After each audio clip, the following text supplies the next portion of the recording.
जो न्यायाधीशहरूले सम्मान्य प्रधान न्यायाधीशको ज्यूको पक्ष विपक्षमा जे गर्नुभयो होला, अदालतलाई पूर्ण रूपले दलमा विभाजन गर्ने को भयो त?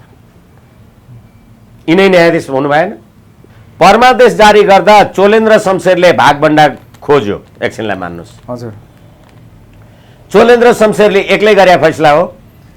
होइन, संवैधानिक इजलासले गरेको हो। संवैधानिक इजलास। अनि 5 जना न्यायाधीशहरू मध्ये प्रधान न्यायाधीश त एउटा हुन्छ नि, अरू बाँकी 4 जना नभइकन यो फैसला आउँथ्यो?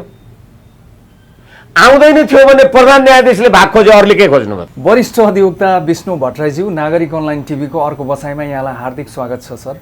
हजुर, धन्यवाद, नमस्कार। अब तपाईँ न्याय क्षेत्रमा वकालत बहस वर्षौँदेखि गरि आउनु भएको तपाईँको पेसा नै यही हो। तपाईँलाई अहिले प्रधान न्यायाधीश चोलेन्द्र शमशेर श्रीमानमाथि लागेको जुन आरोप छ, उहाँले राजीनामा अर्थात् त्यसो नगरे उहाँलाई महाअभियोग लगाउने जुन कुरा उठिराखेको छ, पहिलो कुरा त न्याय नैतिकता कसैलाई लाग्ने र कसैलाई नलाग्ने हुन्छ त्यो।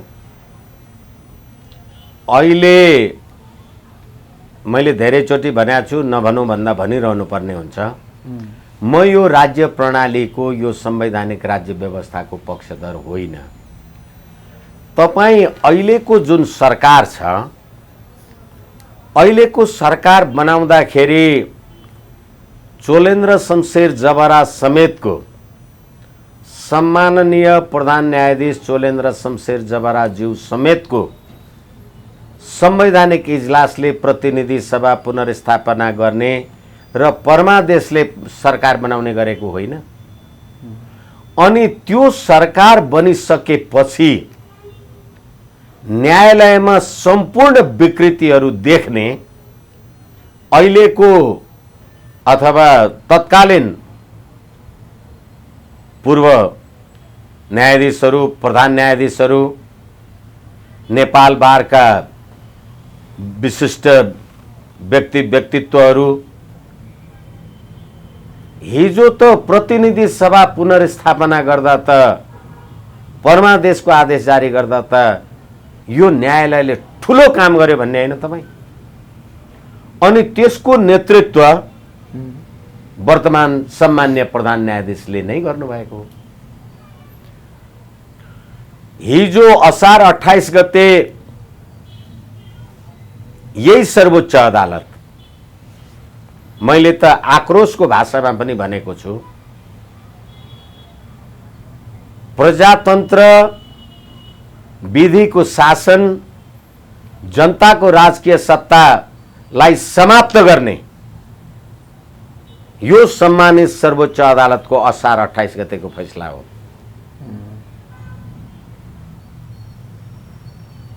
संसारमा राष्ट्रपतिले प्रधानमन्त्री नियुक्ति गर्छ।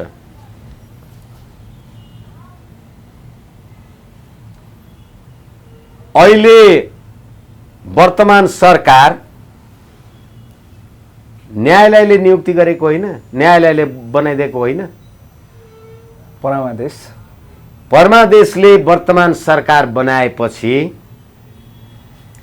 275 को प्रतिनिधि सभामा 63 जना संसद सदस्य भएको नेपाली कांग्रेस को संसदीय दलको नेता, जसले आफूलाई ढाँटेर सर्वोच्च अदालतमा डडेलधुराबाट निर्वाचित कुनै सदस्य भनेर निवेदन दिन गयो र त्यो निवेदनलाई यो सर्वोच्च अदालतले स्वीकार गर्यो। शेरबहादुर देउवा नेपाली कांग्रेसको संसदीय दलको नेता हो भन्ने थाहा थिएन।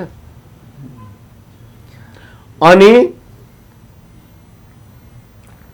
त्यो निवेदनको सुनवाई गर्ने बेलामा यही देशका वरिष्ठ कानुन व्यवसायीहरू अमुक अमुक न्यायाधीश इजलासमा बस्न हुँदैन भनेर विवाद चलेको होइन थियो। अनि उहाँहरूले भने बमोजिम इजलासको गठन भयो, फैसला पनि उहाँहरूले भने बमोजिम भयो र अदालतले कार्यकारी अधिकारको प्रयोग गर्यो कि गरेन? राष्ट्रपतिको अधिकार त सर्वोच्च अदालतले गर्यो। अब अहिले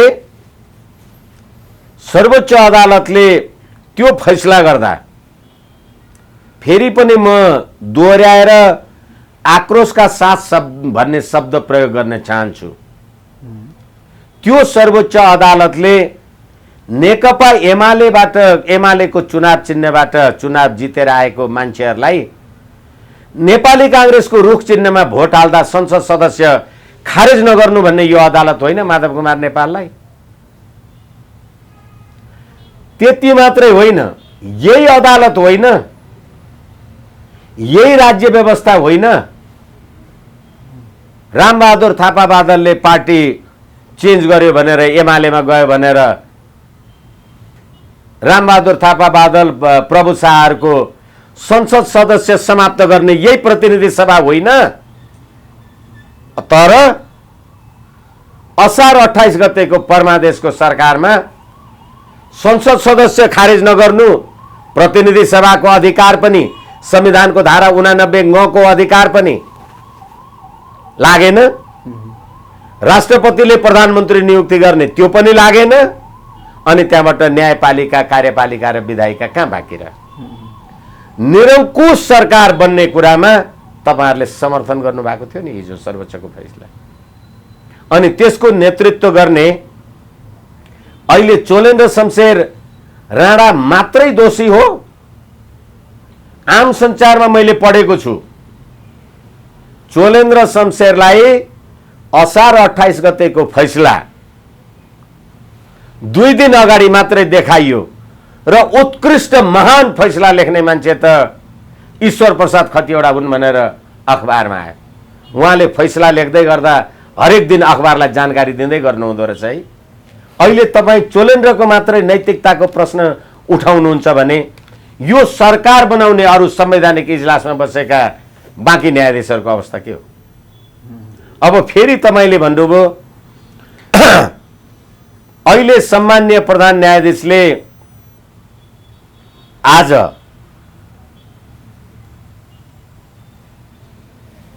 फुल कोर्टको बैठक बोलाउनु भयो।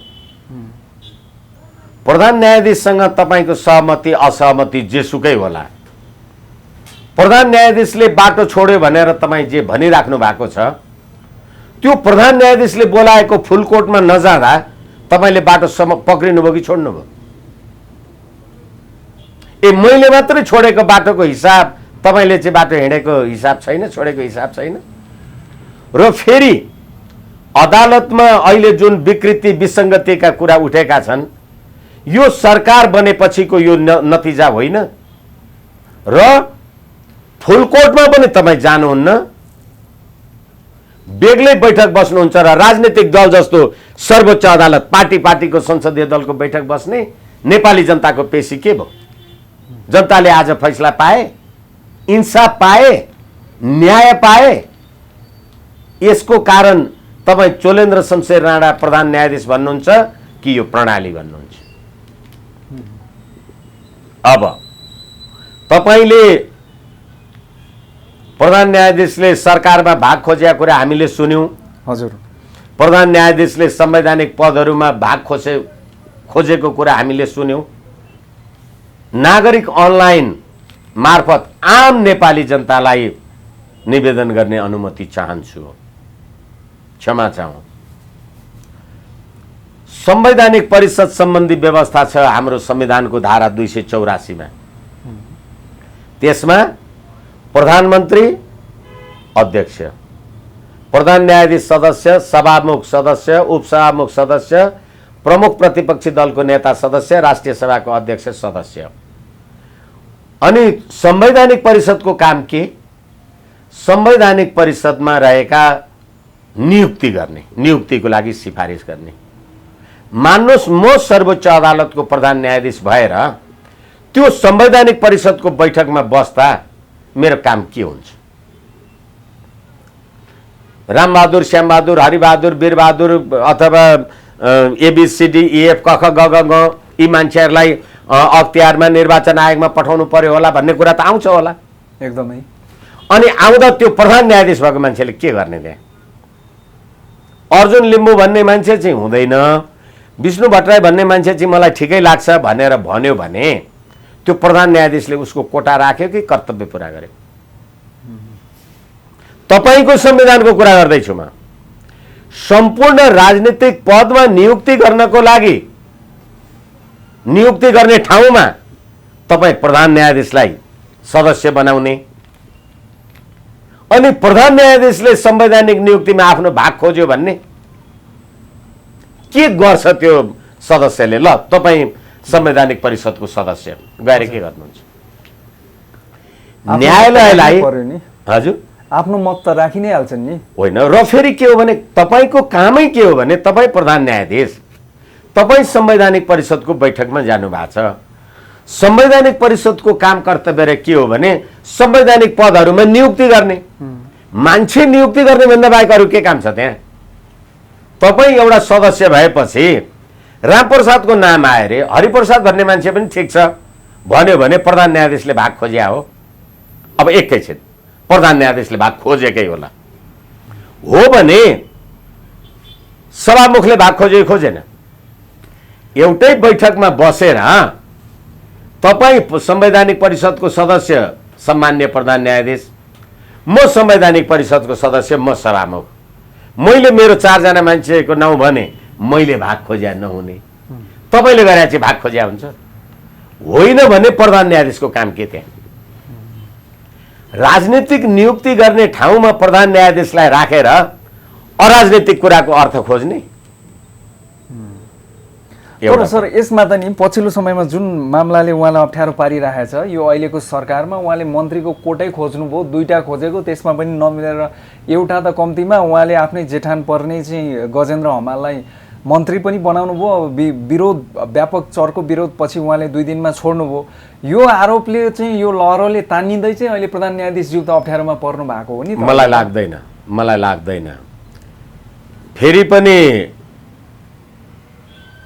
म तपाईलाई निवेदन गरौँ, परमादेशको सरकार परमादेश जारी गर्ने सर्वोच्च अदालत हो। परमादेश जारी गर्दा चोलेन्द्र शमशेरले भागभण्डा खोज्यो, एकछिनलाई मान्नुहोस्। हजुर, चोलेन्द्र शमशेरले एक्लै गरे फैसला हो? होइन, संवैधानिक इजलासले गरेको हो। संवैधानिक इजलास अनि 5 जना न्यायाधीशहरू मध्ये प्रधान न्यायाधीश त एउटा हुन्छ नि, अरू बाँकी 4 जना नभइकन यो फैसला आउँथ्यो? आउँदैन थियो भने प्रधान न्यायाधीशले भाग खोज्यो, अरूले के खोज्नुभयो त?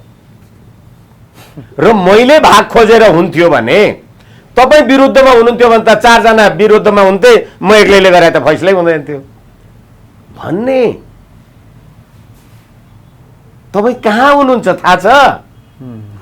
अनि अघि हामीले कुरा गरिसक्यौं, संवैधानिक इजलासमा बसेका एकजना ईश्वर प्रसाद खतिवडा भन्नेले फैसला लेख्नु भएको भन्ने कुरा आम सञ्चारमा आयो त, चोलेन्द्रले लेख्या होइन रहेछ। मैले फैसला पनि लेखिन, मेरो बहुमत पनि छैन, अनि मैले भाग खोजे अरे भन्दा दिनलाई को आयो?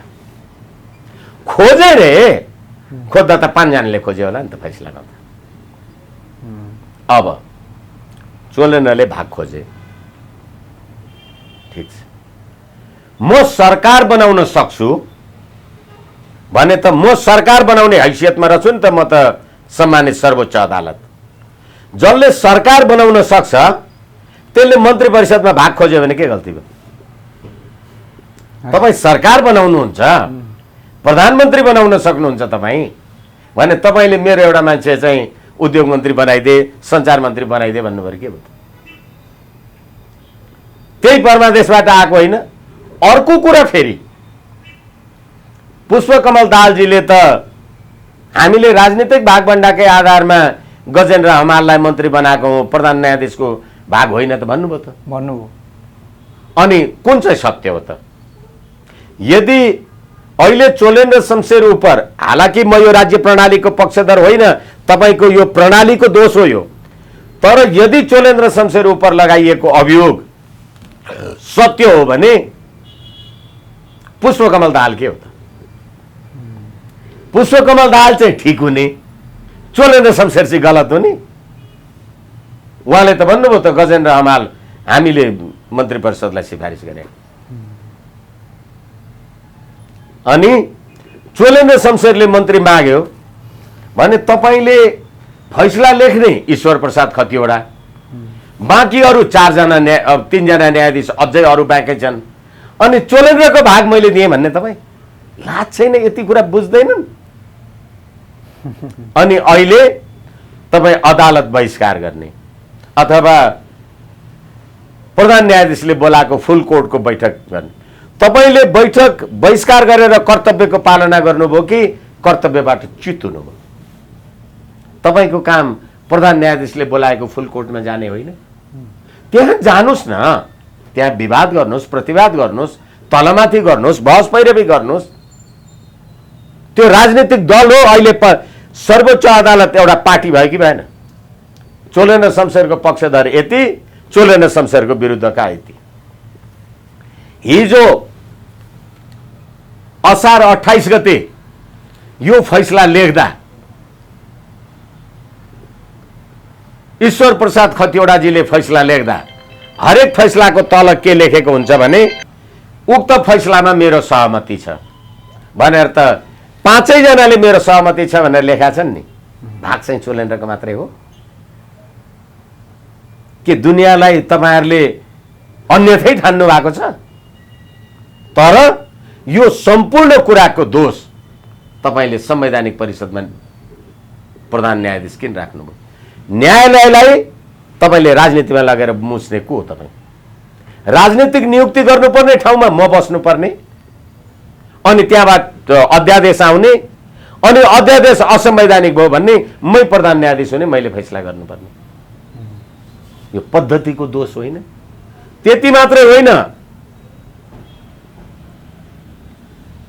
नागरिक अनलाइन टेलिभिजन मार्फत यो संसारका नेपालीले बुझुन्, नेपाल मात्रै एउटा यस्तो देश होला जहाँ राजनीति र न्यायमा नैतिकता चाहिँदैन। संसारमा एउटा अनौठो देश हो यो। निवेदन गर्दैछु, यो संविधान अन्तर्गतका हरेक पदहरूमा लोकसेवा आयोग भन्नुहोस्, निर्वाचन आयोग भन्नुहोस्, अख्तियार दुरुपयोग अनुसन्धान आयोग भन्नुहोस्, मा नियुक्ति हुनका लागि उच्च नैतिक चरित्र चाहिन्छ भनेर लेखा छ। तर न्यायाधीश हुनलाई उच्च नैतिक चरित्र चाहिन्छ भनेर लेखा छैन। चुनाव लड्नलाई उच्च नैतिक चरित्र चाहिन्छ भनेर लेखा छैन। समानुपातिक हो कि समानुपातकी हो कि केमा आउनको लागि उच्च नैतिक चरित्र चाहिन्छ भनेर लेखा छैन। हजुर, जहाँ उच्च नैतिक चरित्रै चाहिँदैन त्यहाँ तपाईहरु नैतिकता खोज्नुहुन्छ। म तपाईलाई उदाहरण दिन्छु। मैले तपाईहरुसँगै पनि भनेको छु, पुस 5 गते पहिलो पटक प्रतिनिधि सभा विघटन गर्दा मैले सम्माननीय प्रधान न्यायाधीश चोलेन्द्र शमशेर लगायतको इजलासमा निवेदन गरेको छु। मैले संवैधानिक परिषदमा बसेर, संवैधानिक परिषदले प्रधान न्यायाधीशको नियुक्तिको सिफारिस गर्छ, त्यो सिफारिसलाई संसदको संसदीय सुनवाई समितिले संविधानको धारा 292 ले अनुमोदन गर्नुपर्छ। अब संवैधानिक परिषदमा अध्यक्ष को हो? प्रधानमन्त्री। अनि प्रमुख प्रतिपक्षी दलको नेता सभामुख र राष्ट्रिय सभापति भनेपछि सम्पूर्ण संसद भयो। अनि त्यसले सिफारिस गर्यो अमुक मान्छे प्रधान न्यायाधीश हुन्छ। अनि संसदीय सुनवाई समितिमा को हुन्छ? संसद सदस्यहरू हुन्छ। संसद सदस्यहरू सत्ता पक्ष र विपक्षका पार्टी भन्दा बाहेक अर्कोको सत्ता पक्षको सदस्य त हुँदैन होला। म प्रधानमन्त्री भएर मैले तपाईलाई प्रधान न्यायाधीशमा सिफारिस गरेको कुरा मेरै पार्टीको संसदीय दलका संसदीय सुनवाई समितिका सदस्यले हुँदैन भने नैतिकता कहाँ छ? प्रधानमन्त्रीजीको नैतिकता के भयो? होइन, प्रधानमन्त्रीको संसदीय दलको तपाई सदस्य, किनभने म त मेरो संसदीय दलको नेता भएर प्रधानमन्त्री भएँ। प्रमुख प्रतिपक्षी दलको नेता, प्रमुख प्रतिपक्षी दलको संसदीय दलले शेरबहादुर देउवाजीलाई नेता मानेर उहाँ नेता हुनुभयो भने उहाँहरूले गरेको निर्णय उहाँहरूको संसदीय सुनवाई समितिले रद्द गर्छ भने नैतिकता कहाँ छ यो संविधान? अनि अहिले तपाईले ठुलो परिवर्तन ल्याए। अब यो 250 वर्षको राजतन्त्र, यो धर्मनिरपेक्ष गणतन्त्र भनेर ल्याएपछि तपाईले ल्याएको न्याय प्रणाली संसारमा नभएको 8औं आश्चर्यको न्याय प्रणाली, अनि त्यही सर्वोच्चको परमादेश चोलेन्द्र शमशेर जबरा समेतको इजलासले गरेको परमादेशमा तपाईँ सरकार अनि त्यसैको अदालत अनि अहिले तपाईँ महाभियोगको कुरा गर्नुहुन्छ। अब महाभियोगवाला कुरा गरौँ। कि राजीनामा पनि भनिएको छ? यो हुन त यो शब्द चलिराखेको हुन्छ। म चाहिँ यो कहिलेकाहीँ यसलाई करनामा भन्छु। राजीनामा भने त खुसीले दिने, मैले खुसीले छोड्ने है भनेको राजीनामा हुन्छ। तपाईँले बाध्य गरेर दिएपछि त्यो राजीनामा हुन्छ र भने त्यो त बाध्यनामा हुने भयो नि। राजीनामा त हुने भएन। अनि राजीनामा चोलेन्द्र शमशेर राणाजीले राजीनामा दिनु भएन। अब मैले परमादेश जारी गरेर भएको सरकार संसद तपाईँ मलाई महाभियोग लाउनुहोस् त, कति नैतिकता छ सबैसँग कुरा गर्ने।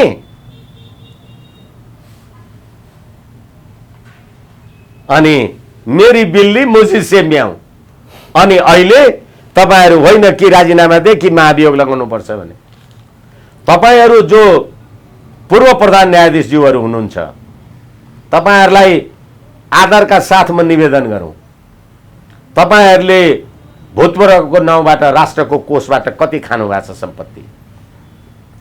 अहिले दशैंमा कति पेस्की र तलब र सुविधा र के लिनुभयो।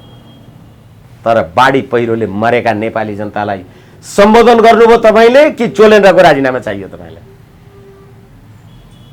नैतिकता पीडा लाग्दैन? तपाईँहरू हेर्नुहुन्न कस्तो प्रणाली ल्याउनु भएछ। हिजो तपाईँले नि वाह प्रधानमन्त्रीले संवैधानिक परिषदले सिफारिस गरेको संसदीय सुनवाई समितिले महान भनेको न्यायाधीश आज तपाईँ आफै त्यसको बदख्वाई गरेर हिँड्दै हुनुहुन्छ। अनि तपाईँ आफू न्यायाधीश भनेर प्रधान न्यायाधीशले बोलाएको फुल कोर्टको बैठकमा बस्नुहुन्न र पार्टीको बैठक जस्तो अर्कोतिर गएर बैठक गर्नुहुन्छ। अदालतको स्वतन्त्रता रह्यो, विधिको शासन रह्यो, नेपाली जनताले इन्साफ पाए, प्रतिनिधि सभा पार्लियामेन्ट रह्यो। त्यही पार्लियामेन्ट मैले स्थापना गरिदिने, त्यही पार्लियामेन्टमा माधव नेपालको जागिर नखाइदिनु भनेर संविधानको धारा 89 को बर्खिलाफ मैले फैसला गर्दा वाह भनेर ताली पड्काउने तपाईहरू। अहिले तपाईहरू मलाई महाभियोग फेरि कसले ल्याउने? जो प्रतिनिधि सभामै छैन उसले लगाइदिनु पर्ने। मैले भनिदिनु पर्ने कि ए तिमीहरूले महाभियोग लगाइदियो न यार भनेर। यी पूर्व न्यायाधीशज्यूहरूलाई उहाँहरूलाई यो कुरा भन्दा गर्व हुन्छ कि अपमान बोध, हीनता बोध हुन्छ? जसले संसद स्थापना गरिदियो, जसले परमादेशले सरकार बनाइदियो। मैले हेर्दै थिएँ नेपाली कांग्रेसको त्यो नेपाली जनतालाई कुकुर भन्ने त्यो रामशरण महतको अभिव्यक्तिले होइन सरकार महाभियोगको पक्षमा छैन। कसले लगाउने महाभियोग? तपाईको इच्छाले कस्तो बनाउनु भएछ प्रणाली। यसकारणले गर्दाखेरि सम्पूर्ण न्यायाधीशहरू अहिले कर्तव्य पालनबाट विमुख हुनुभयो। पूर्व न्यायाधीशहरू पनि भनिराख्नु भएको छ है तपाईँ? वर्तमान पनि भन्दैछु। त्यही त, वर्तमानको साथमा पूर्व पनि हो, पूर्व पनि। किनभने तपाईहरू मलाई हिजो मैले परमादेश जारी गरेर सरकार बनाउँदा जय जयकार गर्ने मान्छेहरू आज तपाईँ मलाई महाभियोग लगाउनु पर्छ भनेर भन्दै हुनुहुन्छ। अनि त्यहाँबाट हिजो मसँग सँगै इजलासमा बसेका अरू बाँकी 4 जना न्यायाधीशहरू, प्रधान न्यायाधीशको एउटा गुट, अरू न्यायाधीशहरूको बेग्लै गुट भनेर मर्यादा क्रममा दोस्रो नम्बरमा रहनुभएका न्यायाधीशहरू अर्को काम कारबाही गर्दै हुनुहुन्छ भने तपाईहरू न्याय निष्पादन गर्ने, नेपाली जनतालाई विधिको शासन दिने कुरामा संलग्न हुनुभयो कि न्यायालय आफै गुट भयो? तपाईँ प्रधान न्यायाधीशले बोलाएको बैठकमा जानु पर्थ्यो कि पर्दैन थियो? उहाँहरू पनि चुक्नुभयो? चुक्नुभयो होइन, तपाईँले कर्तव्य पालन किन गर्नु भएन? तपाईँको आज पेशी तोकेको छ, तपाईँ इजलासमा किन जानु भएन? प्रधान न्यायाधीशसँग तपाईँको असहमति छ भने त्यो कुरा जनताले न्याय पाउने अधिकारबाट वञ्चित गर्ने तपाईँ जनतालाई? यस कारणले गर्दाखेरि तपाईँ नैतिकता खोज्नुभयो यो राज्य प्रणालीमा भने जो नेपाली 17,000 नेपाली जनताको हत्याको उपलब्धि स्वरूप राज्य सत्तामा बसेका छन्, त्यहाँ न्याय, नैतिकता, नीति, जुन देशको सभामुख कर्तव्य ज्ञान मुद्दाका अभियुक्त छन् त्यहाँ नीति, नैतिकता, अनि जुन देशको सत्ताधारी दल ललिता निवास प्रकरणमा बाबुराम भट्टराई, माधव कुमार नेपालजीहरूको मुद्दा छ र त्यसको सुनवाई फैसला 15 गते तोक्ने चोलेन्द्र शमशेरको इजलासले तोकेको छ, अनि पुष्पकमल दाहालजी बालुवाटार शेरबहादुरलाई भेट्न जाँदा खुसुक्क प्रधान न्यायाधीशकोमा छिर्नुहुन्छ नि। त्यत्रो अनैतिक मान्छे रहेछ, प्रचण्डजीको बारेमा किन प्रश्न उठाउनुहुन्न? होइन भने तपाईँको विरुद्ध अदालतमा विचाराधीन मुद्दा छ, तपाईँको मुद्दा छ र न्यायाधीश भेट्न गयो भने तपाईँलाई भ्रष्टाचार गरे भन्छ कि भन्दैन? उहाँहरूलाई लाग्छ कानुन? यो देशमा कानुन नलाग्ने मान्छे कति छन्? यस कारणले गर्दाखेरि यो अहिले होइन, हुन त सधैँ यो बबन्डर छ। गर्दा गर्दै यो राज्य व्यवस्थाको असफलताको अर्को कडीको रूपमा अहिले यो न्यायपालिकाभित्रको विवाद। सर, यो जुन अब अहिले यति चाहिँ उछालिएको अवस्था छ, यहाँले त आफ्नै हिसाबले विश्लेषण गर्नुभयो, महाअभियोग लगाउने राजनीतिक दलहरूको ल्याकत छैन, उहाँहरूको इन्टेन्सन पनि छैन भन्ने कुरा आयो। राजीनामा अब उहाँले गर्ने नगर्ने हो, करनामा हो कि बाध्यनामा हो, त्यो आफ्नो ठाउँमा होला, समयले बताउला।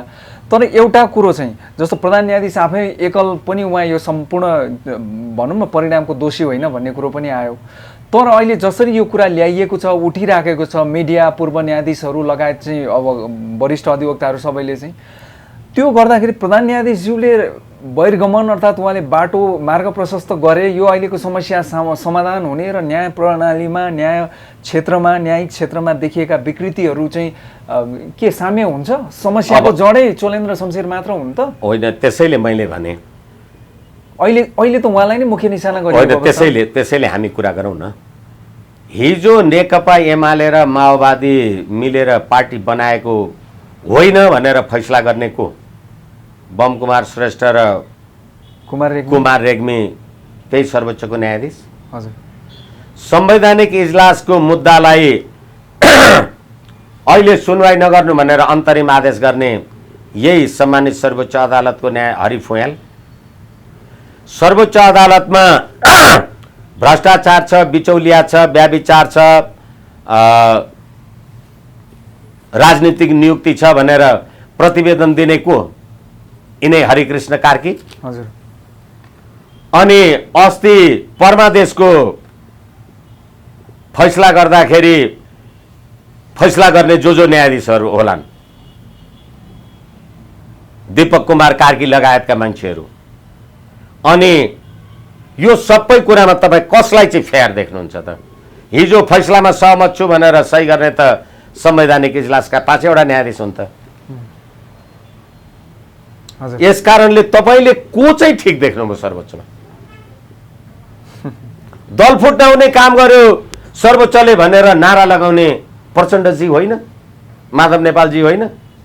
त्यसैले अहिले सम्मानित सर्वोच्च अदालतमा जो न्यायाधीशहरूले सम्मान्य प्रधान न्यायाधीशको ज्यूको पक्ष विपक्षमा जे गर्नुभयो होला, अदालतलाई पूर्ण रूपले दलमा विभाजन गर्ने को भयो त? यिनै न्यायाधीश हुनु भएन? राजनीतिक दल जस्तो भएन? सत्ता पक्ष र विपक्ष जस्तो भएन अदालत? अहिलेको त अवस्था त्यही हो। अनि त्यसले गर्दा तपाईँ चाहिँ कसरी ठिक त?